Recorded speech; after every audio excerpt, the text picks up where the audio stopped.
Olá pessoal, sejam todos bem-vindos. Hoje irei apresentar informações importantes para que vocês não sejam pegos desprevenidos. Neste vídeo, irei apresentar algumas ideias úteis para a elaboração das suas estratégias de backups e do seu plano de recuperação de desastre. Os desafios para manter um ambiente computacional funcionando são inúmeros. No entanto, para facilitar a vida, eu enumerei em 4 principais tópicos, que são backup de dados, tempo de disposição do sistema ou programas offline, sites secundários e investimento. Quando nós pensamos em proteger um dado, nós precisamos antes responder algumas perguntas básicas. Por exemplo, quais dados iremos proteger? Pois, se você for enumerar na sua empresa, você vai verificar que tem vários dados em seus servidores. E o que você precisa proteger? Exemplo, o estado do sistema operacional, se você quer proteger arquivos, pastas, uma máquina completa, um banco de dados, entre outras informações que possam ser backupeadas. A segunda coisa é definir o local do backup. Quando você pensa em uma estratégia de backup, você precisa mensurar a possibilidade de ter um backup local, salvo dentro da empresa, porque é um backup que é mais fácil de realizar, mais rápido de se fazer e mais rápido de se recuperar. No entanto, você também tem que pensar num backup fora da empresa, que seriam os backups em nuvem ou em um site secundário. Por exemplo, um sistema de replicação de dados, que qual eu vou falar mais para frente. A outra questão é também qual que é a solução de backup que você irá adotar. Porque existem inúmeros programas de backups no mercado e você precisa escolher um deles para poder fazer isso. Lembrando que há muitos programas que eles são limitados e ele faz um tipo só de backup. Então, tem que escolher bem a solução para que você não tenha soluções A, B e C para cada um tipo de backup. E por último é saber se o seu backup está seguro. Se a forma onde você está armazenando esses dados, eles estão seguros. Seguros contra o quê? Contra roubo, contra incêndio, contra um ataque de um malware. Então você precisa tomar isso como uma premissa importante na hora de elaborar o seu plano de backup. Feito isso, o que mais você precisa fazer? Você precisa ter certeza que seu backup funciona. Então, de tempos em tempos, você precisa restaurar essa informação. Até porque, para você poder mensurar quanto tempo vai demorar para você recuperar esse dado e qual que é o impacto que ele vai ter na empresa. Por falar de impacto, meus amigos, nós profissionais de TI precisamos ter uma conversa franca com os gerentes, com os empregadores, precisamos ter documentado a questão da inoperabilidade dos sistemas dentro da empresa. Com as métricas que nós precisamos definir para poder apresentar isso para os nossos gestores, é o RPO e o RTO. O RPO é o ponto de recuperação de dados. Para ficar mais claro de eu explicar isso aqui, imagine uma empresa que tem 100 funcionários trabalhando em 2 turnos, no turno matutino e no turno vespertino. E eu só faço o backup dessa aplicação na hora do almoço e depois do expediente.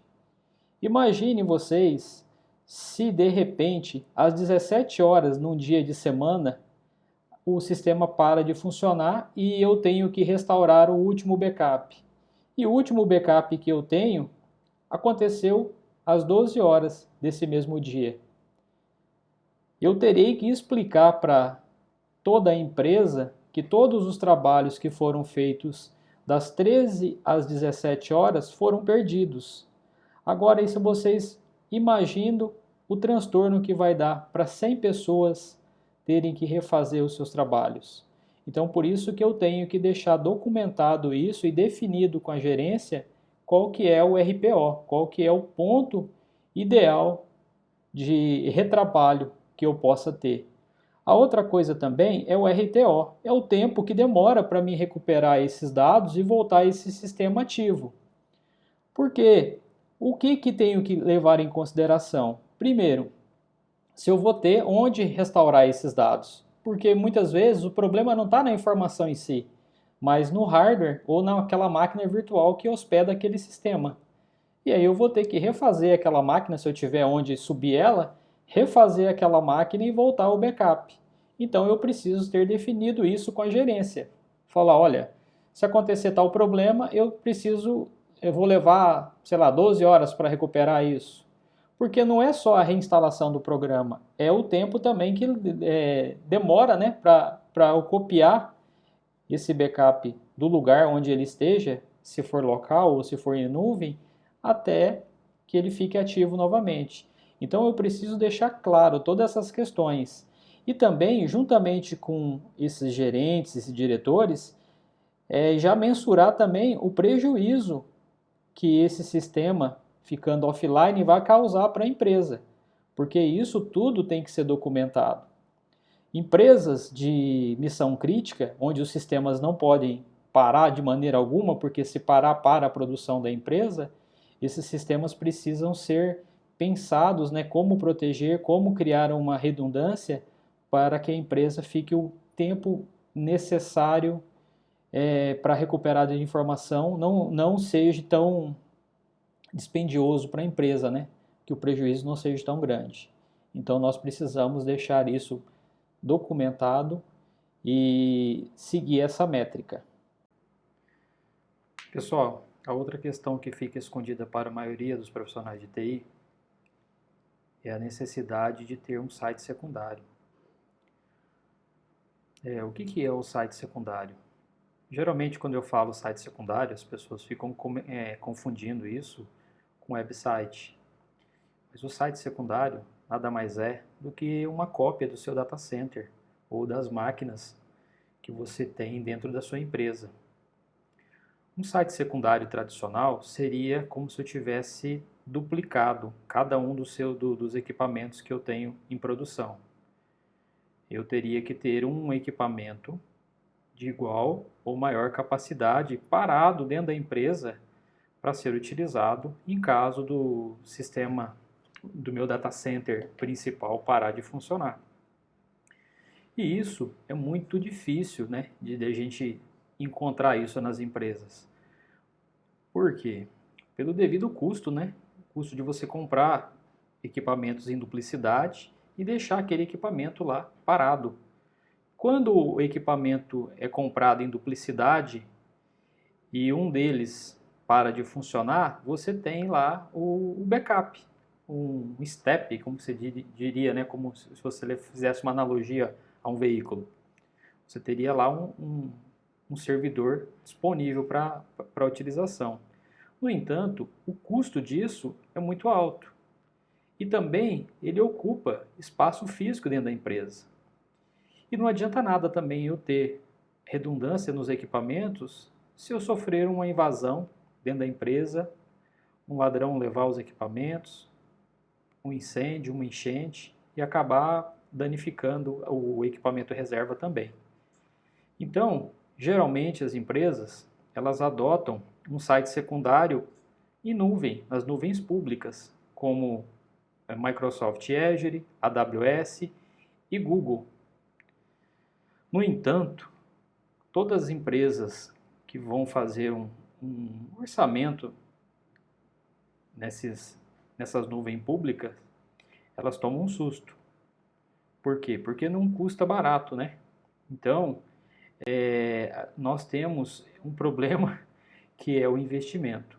Além do problema do investimento, quem já tentou usar um sistema de disaster recovery em uma nuvem pública se deparou com a seguinte dificuldade, que é a dificuldade técnica, tanto para fazer a implantação, para fazer o gerenciamento desse ambiente de disaster recovery, fazer os testes e fazer o rollback. Porque uma vez que você está rodando isso na nuvem pública e o seu sistema operacional físico volta a funcionar, você tem que fazer o rollback da operação. E nem sempre nós temos o conhecimento técnico suficiente para poder fazer isso num tempo hábil. Então, o custo aliado ou somado com essa dificuldade técnica torna um grande investimento e um grande desafio para pequenas empresas e pequenas equipes fazer a adoção de uma nuvem pública como solução de disaster recovery. Tudo isso que eu relatei para vocês, eu já passei isso na pele. Eu já enfrentei esses problemas e perdi muito tempo testando soluções. E depois de muitos testes com várias soluções de backup e disaster recovery, nós adotamos a Acronis como a nossa solução de proteção de dados e como a nossa solução de disaster recovery. Nós temos experiência comprovada para ajudá-los a implantar um sistema de backup completo para suas aplicações e também de manter uma plataforma de DR pronta para entrar em operação, com baixa complexidade e com pequeno investimento, comparado ao investimento que você teria que fazer numa nuvem pública, como já foi dito na Microsoft Azure, no AWS ou no Google Cloud. E nós temos isso em produção em nossos clientes. E o próximo vídeo que eu fizer, eu já vou fazer um vídeo fazendo uma demonstração para vocês de um ambiente protegido por soluções de backup online com disaster recovery e também fazer um teste de failover para mostrar para vocês como é simples a integração da solução da Acronis, do Cyber Protect Cloud, com a solução do seu cliente. Não importa se sejam servidores Microsoft, servidores Linux, sistemas legados, a nuvem da Acronis, o data center da Acronis e a solução Cyber Protect Cloud serve para todos eles. Então, meus amigos, eu dividi esse vídeo em duas partes. Uma para falar para vocês todo o percalço que nós precisamos percorrer, tudo o que nós precisamos elencar na hora de elaboração dos nossos sistemas de backup, nossos planejamentos, nossas estratégias, quais soluções que nós temos no mercado. E espero que com esse vídeo vocês tenham os insights necessários para que vocês reflitam se o ambiente que vocês gerenciam e se vocês mesmos estão prontos para uma restauração de um backup, ou na pior da situação, se vocês possuem uma solução de recuperação e disaster recovery ativo aí na sua empresa, porque isso é muito importante. Eu tenho certeza que se você tiver uma solução dessa rodando na sua empresa, você vai ter paz de espírito, você vai ter dias tranquilos, noites tranquilas, porque você vai estar preparado. Caso isso ocorra, você vai ter uma saída e uma pronta resposta para passar para a sua empresa. Então é isso aí, pessoal. Eu vou deixar aqui o e-mail de contato aqui da nossa equipe responsável pelo Acronis aqui na Connect Solution, e qualquer dúvida que vocês tiverem, mande um e-mail para nós, que nós teremos prazer imenso de fazer uma apresentação e até mesmo fazer um site piloto aí na sua empresa, para você testar, para você ver funcionando na sua empresa, para depois fazer a contratação. Grande abraço e obrigado